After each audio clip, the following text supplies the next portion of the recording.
Hello, and thank you for joining me on 8. I am Maggie, and we are on day 64 in the Momentum Challenge. So it's just momentuming. So we are momentuming with heart and mind aligned and intensity. And so, like many of you, there's just a lot going on in all of our lives. So I want to thank you for taking the time to convene while we encourage each other in this momentum in our lives to fulfill our dreams, goals, purposes, visions, and acts of service. It's really amazing because I know many of us are going through challenges, and it doesn't matter. 98% of success is just showing up. And so you don't have to be perfect. You watch me here every day, or almost every day, putting out the best content I can. And I'm just wanting you to know, just if you are in the valley, just keep standing up and walking in the direction of your dreams. The momentum is with you, and it will pick you up and carry you. The other thing before I get started on this, so we're doing the complete works of Florence Shinn, and today we're going to start The Law of Prosperity, her second book. We did the game, and we did the game, and then we did the game some more, and then we did the game, the points. And so I'm hoping that it kind of gave you some backbone and some shivery spine nerves out into the world for your dreams. I wanted to just say this. So Tina Turner, thank you for everything. I know you're still with us, loving us, and helping us, and we just love you, and we thank you for every wonderful, your energy, your singing, your music, your dancing, everything. We love you. And I just want, when you look at Tina Turner's life, she went through so many ups and so many downs, and she continued to persist. And she just rose to the top of all things, one of the greatest performers ever. So I just want, I know she encourages us, and I just wanted to take that time to love her. For me, she's been somebody that I really love and have looked up to.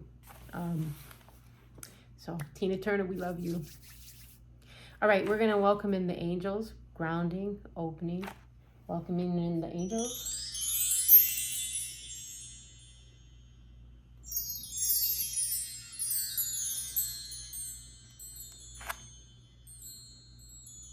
Okay, let's get going.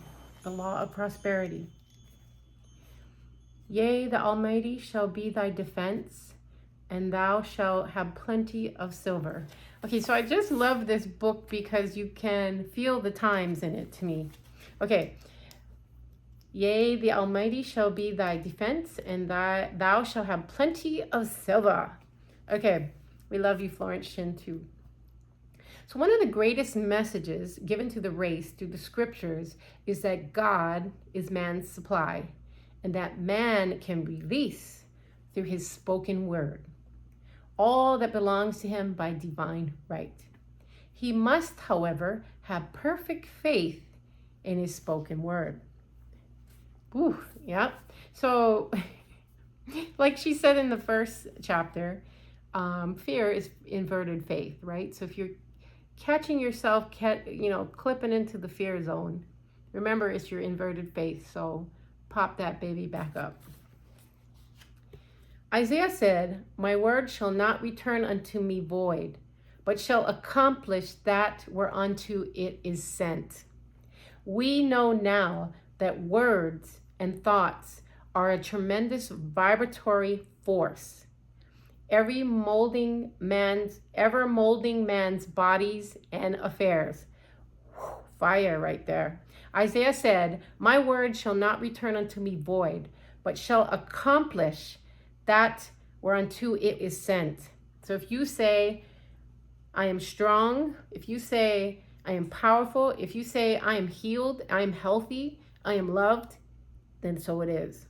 It will go and accomplish whereunto it was sent. We know now that words and thoughts are a tremendous vibratory force, ever molding man's bodies and affairs. So if you mold your body and affairs to the most beautiful spoken words. A woman came to me in great distress and said she was to be sued on the 15th of the month for $3,000, and she knew no way of getting the money and was in despair. I told her God was her supply and that there was a supply for every demand. So I spoke the word. We speak the word. Speak the word in your life. I gave thanks for the woman who received $3,000 at the right time in the right place. I told her she must have perfect faith and act her perfect faith. The 15th came, but no money had materialized. She called me on the phone and asked what she was to do. I replied, "It is Saturday, so they won't sue you today. Your part is to act rich, thereby showing perfect faith that you will receive it by Monday."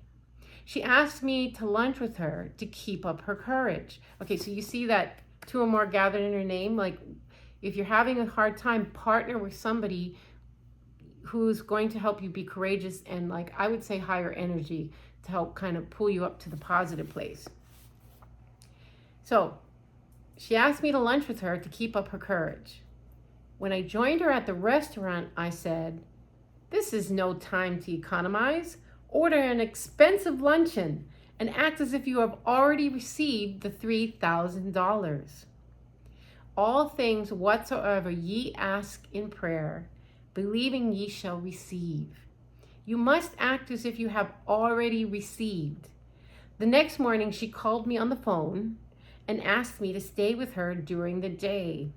I said, "No, you are divinely protected and God is never too late."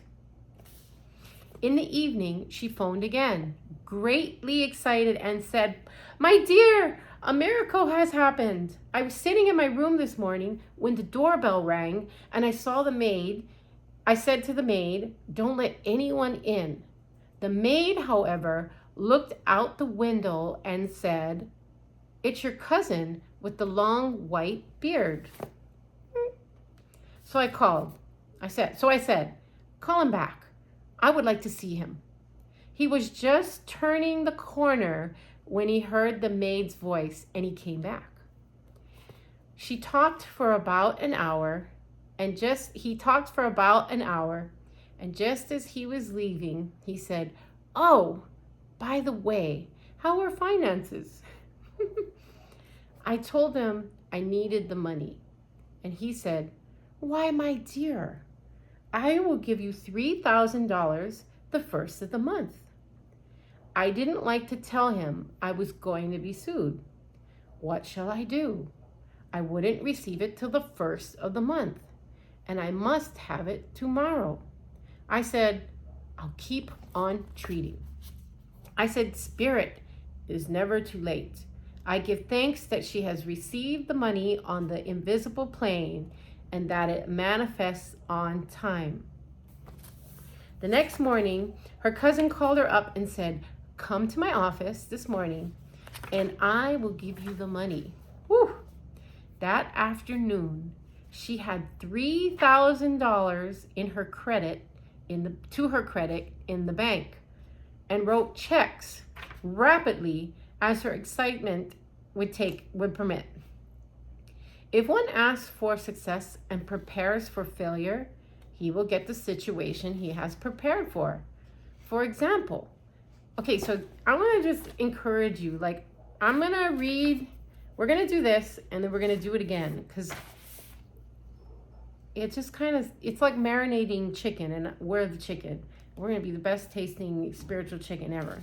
But take the stories to heart, because when you get backed into a corner and you feel despair, these stories can encourage you, like 1 or 10, and they'll remind you of what you can do too. Speak the word. So, for example, a man came to me asking me to speak the word that a certain debt would be wiped out. I found he spent his time planning what he would say to the man when he did not pay his bill, thereby neutralizing my words. He soon had seen himself paying the debt. He should have seen himself paying the debt. We have a wonderful illustration of this in the Bible relating to the 3 kings who were sent in the desert without water for their men and horses. They consulted the prophet Elisha, who gave them this astonishing message. Thus saith the Lord, ye shall not see wind, neither shall ye see rain, yet make this valley full of ditches. Oh, Elisha and Elijah, boy. Elijah had the double portion. Oh, so man must prepare for the thing he has asked for when there isn't the slightest sign of it in sight. So I'm going to gently tap you with that one more time. Man, woman must prepare for the thing that they have asked for when there isn't the slightest sign of it in sight. So faith. For example, a woman found it necessary to look for an apartment during the year when there was a great shortage of apartments in New York. It was considered almost an impossibility, and her friends were sorry for her and said, "Isn't it too bad that you'll have to store your furniture and live in a hotel?" And she replied, "I needn't feel sorry for me. I'm a Superman, and I'll get an apartment." Ooh, I like that. I'm a Superman, and I'll get an apartment, or whatever it is. She spoke the word. Infinite Spirit opened the way for the right apartment. She knew there was a supply for every demand, and that she was unconditioned, working on the spiritual plane, and that, okay, wait, hold on a second. She spoke the word. Infinite Spirit opened the way for the right apartment. She knew there was a supply for every demand, and that she was unconditioned, working on the spiritual plane, and that one with God is a majority. Oh, that's beautiful. One with God is in a majority. Woo! Okay, so she had contemplated buying new blankets when the tempter, the adverse thought or reasoning mind, suggested, don't buy blankets. He's basically insinuating the adversary as the devil, but it's our negative thoughts, right? When we were in the Psalm 91, and we will trample on the lion and the adder. That's our outside negative thoughts coming in to like discourage us. That's, I think as you get into the word, it has so many deeper meanings as we fall closer and closer to our oneness. But anyway, don't buy blankets. Perhaps after all, you won't get an apartment and you will have no use for them. She promptly replied to herself, right? So you want to speak to the air. You want to speak to your body. You want to speak to the water. You want to speak to the situation, what it is that you want. So anyway, she said, I'll dig my ditches by buying the blankets. So she prepared for the apartment and acted as though she already had it. She found one in a miraculous way, and it was given to her, although there were over 200 applicants. The blanket showed active faith. Oh, I love it.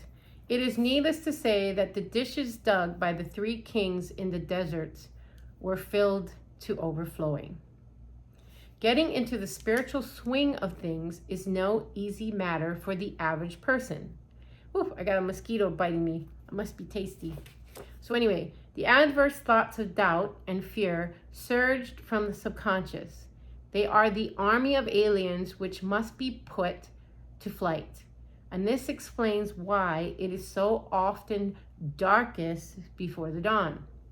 A big demonstration is usually preceded by tormenting thoughts, right? So your breakthrough is a lot of times preceded by darkness and tormenting thoughts or challenges, right? But don't give up, speak the word.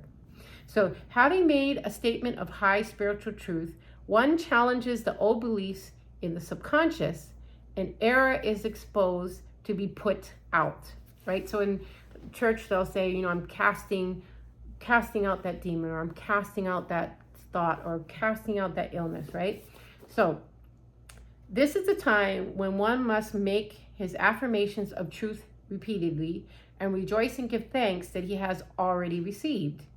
Before ye call, I shall answer. And this means that every good and perfect gift is already man awaiting his recognition. And when they talk about we should enter the courts of God with thanks and rejoicing and thanksgiving and praise, right? This is what we're doing. We are standing firmly and we're speaking the word and we're rejoicing and we're praising and we're singing and we're, because we are holding that it is done. So, man can only receive what he sees himself receiving. The children of Israel were told that they could have all the land they could see. Wink. This is true of every man. He has only the land within his own mental vision. Every great work, every big accomplishment has been brought into manifestation through holding the vision. And often just before the big achievement comes apparent failure and discouragement. So if you're been working at something a short time, or you've been working, because that's what we're doing in this momentum challenge too, right? We have our 4th of July, Independence Day, but we're going to keep going after that. But a lot of you have planted seeds April 4th and you're manifesting. But if you are kind of going to a point where you are, you're watching me even in my videos where we're hitting walls, or we're having just, difficult times, you remember right before the breakthrough is a lot of times that failure or discouragement or torment or the darkness or whatever. And just continue to endure and push through. Okay, so she says, hold vision, and often just before the big achievement, comes apparent failure and discouragement. So the children of Israel, when they reached the promised land, were afraid to go in, for they said it was filled with giants who made them feel like grasshoppers.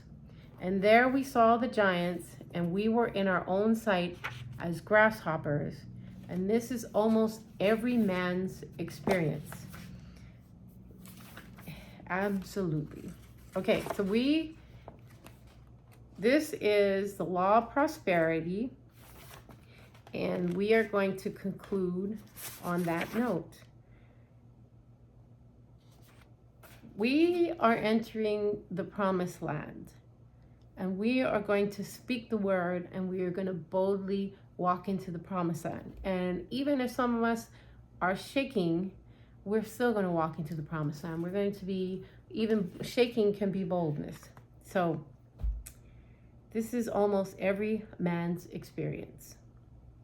All right. Well, thank you for joining me. I would love to hear what aspects of the reading is resonating in your field, what tips might be useful for you. We're going to read this, the law of prosperity. We're going to get through it, and then we're going to do it again and again, and then we're going to go back to the points till it seeps in and makes us the most beautiful ever. So please leave your comments, please subscribe, please like, and you know what's next.